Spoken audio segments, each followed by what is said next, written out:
Hello again, traders. Right, I just remembered quickly looking at Katie's tweet on Twitter that I hadn't responded to her response yesterday about trading gold, and whilst I did mention the fact that gold is a beast and can move like a so-and-so, well, there's no other word for it, a motherfucker, excuse my French. Look at this. This is what I was trying to describe yesterday by saying, you know, you can get a 40 pip 5-minute candle, and Katie, I think you entered long here, and then crash, down it went, and then up it went, as frustrating as that is. But you know, apologies for all the stuff on this chart. Let's get rid of the sorry, I'm testing this thing here, and I like it a lot, by the way, but that cleans up that chart a little bit. Yeah, I mean, quite frankly, this is 7 a.m, this is 6 a.m. Yesterday I mentioned about the fact that we should be trying to trade these sort of small candles with a nice trend. You know, this TMA slope here has given us the option of a lovely entry.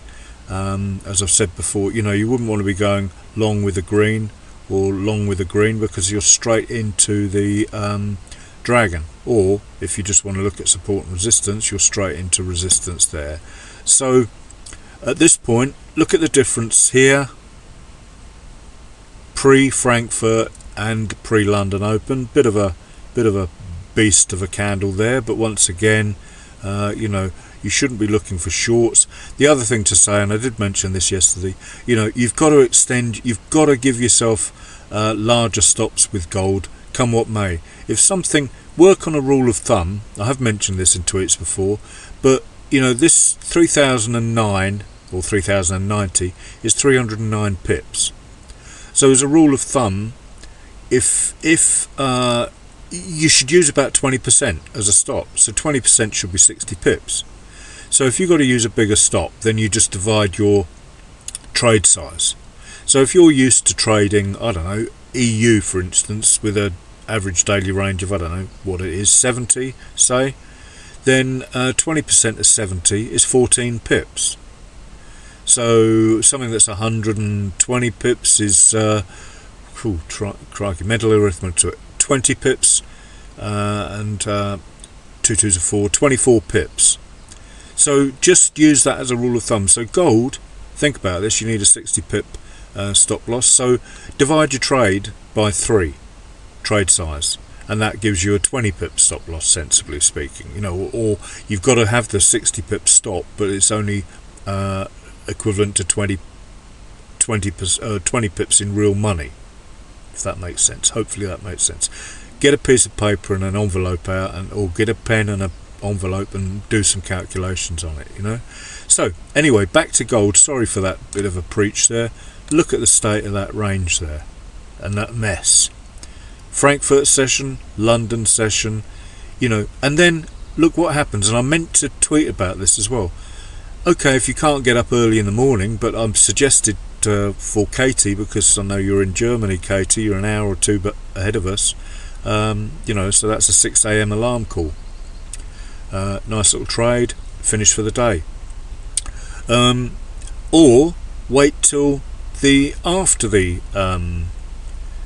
stupid games at Frankfurt and London, and then just wait for a nice steady trend to form again, you know, big old candle, bullishness, and then look what happens, 5 or 6 candles after it, continuing in that direction.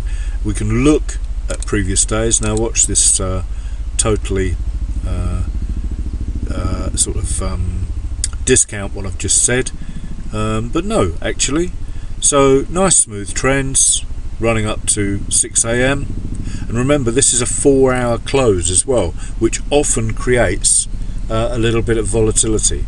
The gold close is an hour different than the FX, but if you think of the whole of FX closing at this point and gold closing I think an hour later. Whereas, you know, it's all of the forex currency market against one currency. That's the way I look at it, one pair, gold and the US dollar. In fact, don't take no notice of that. We are on gold, US dollar. So once again, Frankfurt open, monster candles, scary stuff.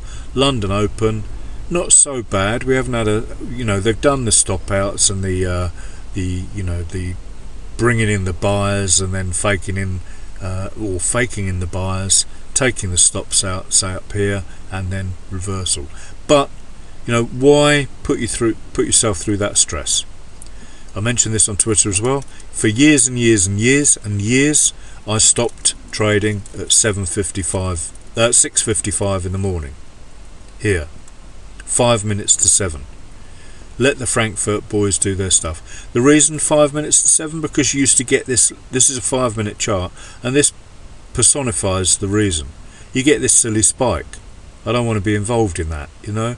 I just want to get out at the best part. If it's not hit my target, which is in this instance say long, and it's you know, 5 minutes to 7, then I would be tempted to hold it till the 7 a.m.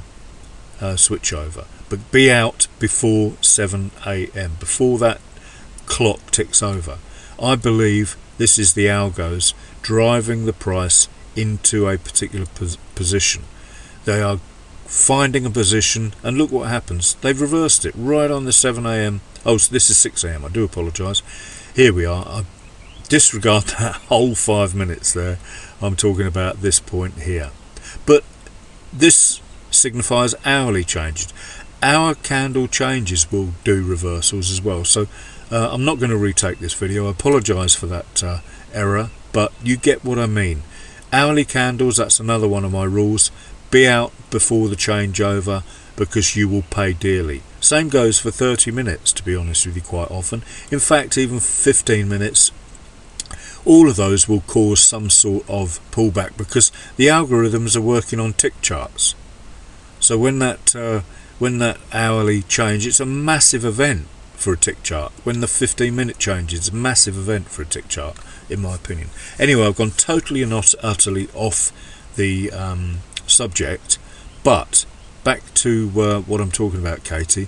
You know, try and get involved after 9 p.m. and you will be back involved with the algos doing their accumulation, distribution, manipulation, positioning, whatever you want to call it, ready for the American session.